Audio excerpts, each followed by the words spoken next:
Hey guys, James Erickson here, and today I kind of wanted to talk about something that I've been observing over the past several years of playing Super Smash Bros., and I'm sure many of you have also observed the same, is the distinction between casual players and competitive players. And, there should be a distinction. There are two different groups of people. People who play casually, and then people who play competitively to win, where the points matter. Well, the reason why I wanted to bring it up, just to kind of have it be something, to think about, I guess.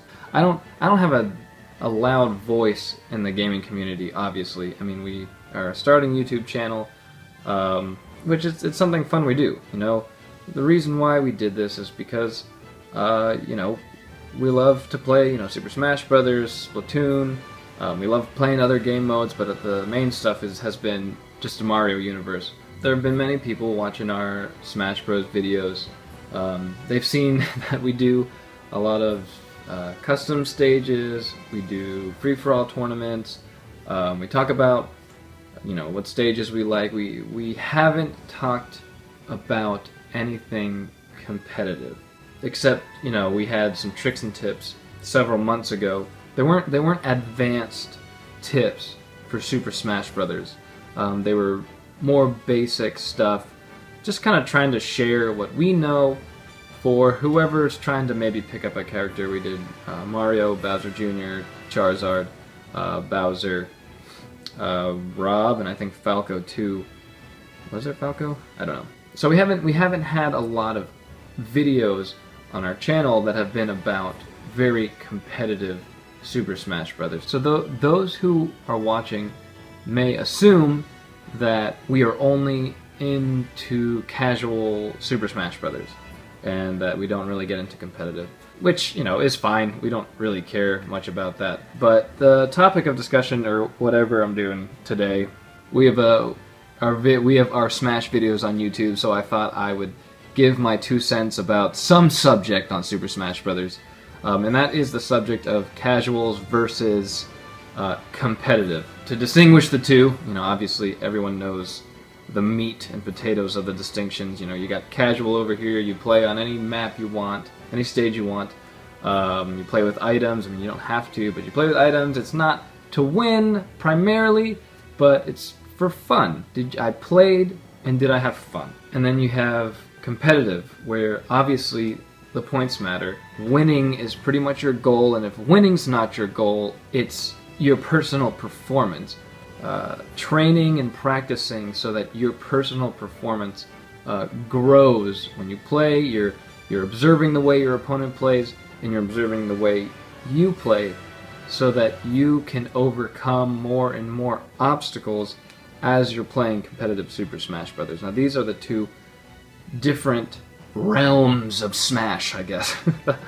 The problem that I see, and many of you probably see and either don't care about, which is fine, or there's some that do care about it, that there's a negativity when it comes to the distinctions, I guess. I see a lot, like on Facebook communities, of people just, looking at casuals, calling them dirty casuals, filthy casuals, you're no good, get out of here, things like that. And I think that there's an issue with that. Obviously I can sit here and say, I think that's an issue, and end the video there. Now then I'd be, like some other people who would agree. It's like, yeah, they shouldn't do that. But there's no answer to it.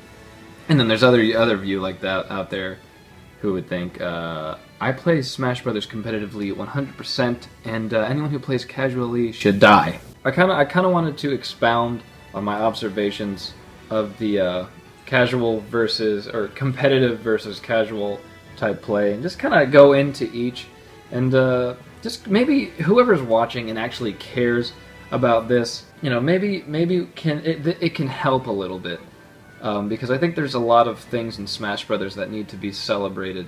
Let's look at each one. So we have casual play, where most of the time you get a bunch of friends together. You're playing with items, you're playing on any stage you want.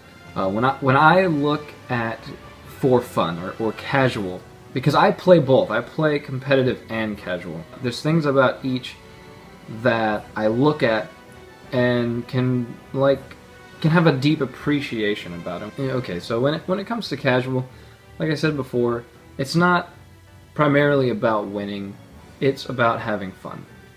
And I think, obviously, you know, when Sakurai talks about Super Smash Bros., this is what he primarily had in mind.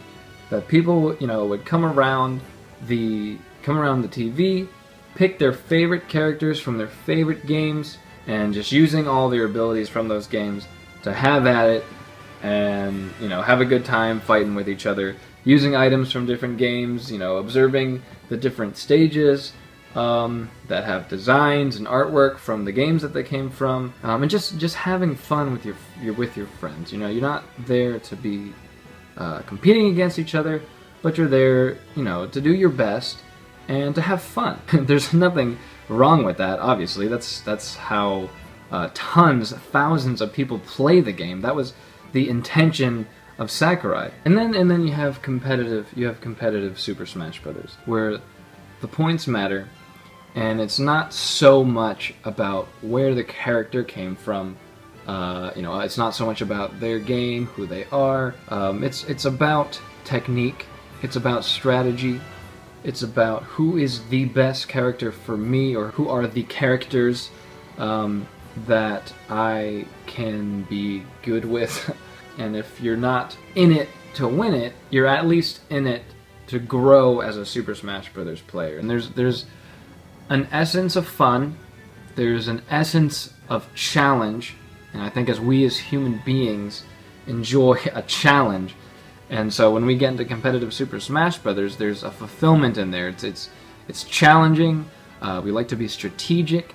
We like to study the other player. You know, I think in the long run, for me at least, competitive Super Smash Bros. Has been more fulfilling and more fun for me personally than, you know, casual play. Not saying that casual doesn't have a place. Each part, whether it's casual or competitive, have a place in Super Smash Bros.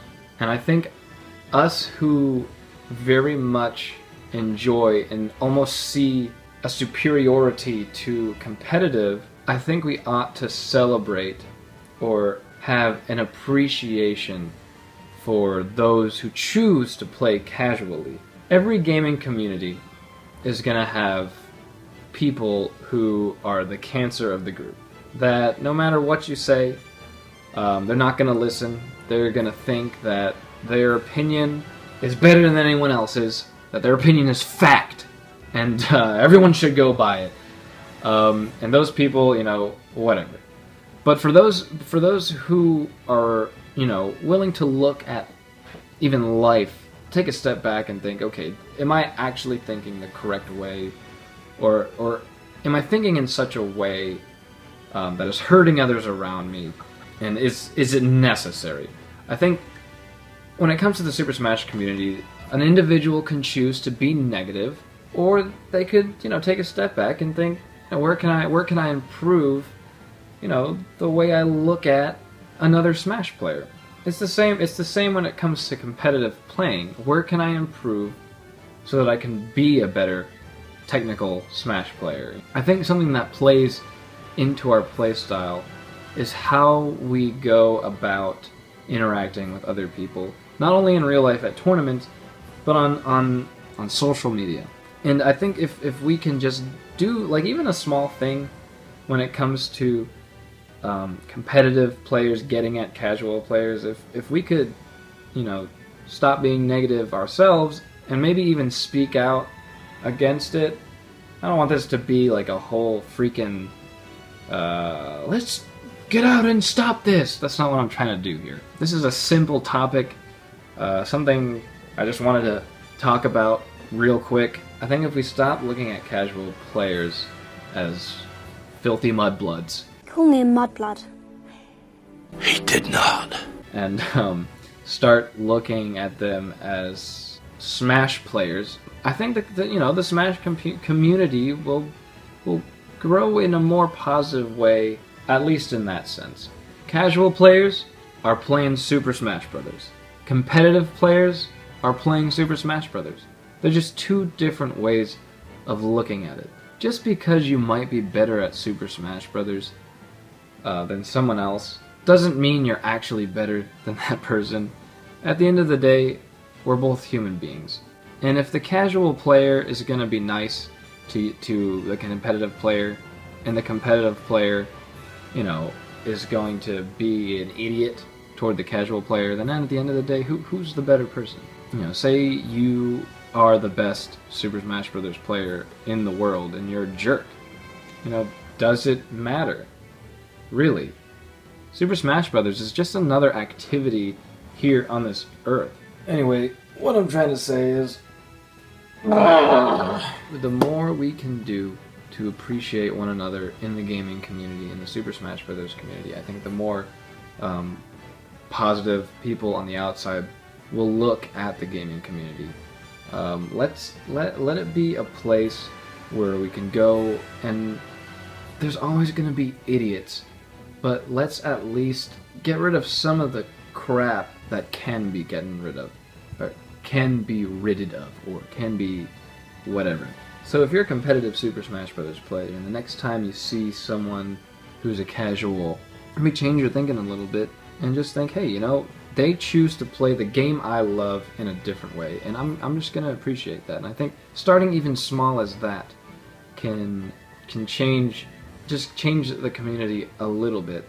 And I'm only speaking for Super Smash Brothers.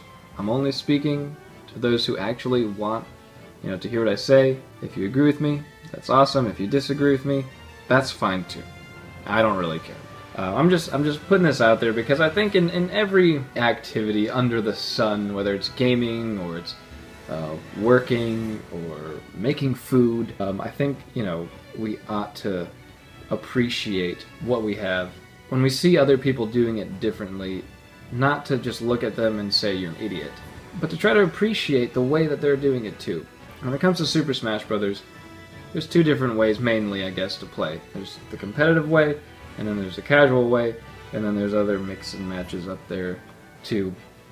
And in the end, it's not about who's the better Smash player. It's about who's gonna be the better person. Anyway, I just wanted to do that. I thought it'd be fun. If there's two of you watching this, hey, that's fine. I like talking. It's hard to do it on camera, but because we have a YouTube channel, I thought I'd speak in front of a camera here and just kind of talk my thoughts about Super Smash Brothers. My brother Andres is probably gonna have to chop this up and edit it a lot. But you know, tell me your thoughts in the comments. We love reading your guys' comments. If you disagree, you know, comment about it. If you agree, comment about it. If you want to hear, you know, more about what I think about a specific game or a specific topic about a game, you know, let me know and I'll do something like that. I like doing this. I may or may not do it that much more in the future. It all depends if people watch it or not. But hey, yeah. Thanks for watching. Sorry the setup here is crap. If you like what you heard, or if you semi-liked what you heard, or if you didn't like what you heard, leave a like. And if you're not subscribed, subscribe to Erickson Gaming for more things on gaming. And we do tournaments and all that other crap that we usually say at the end of our videos. Alright, well, thanks for watching, and we hope to see you around in the future some more. Bye.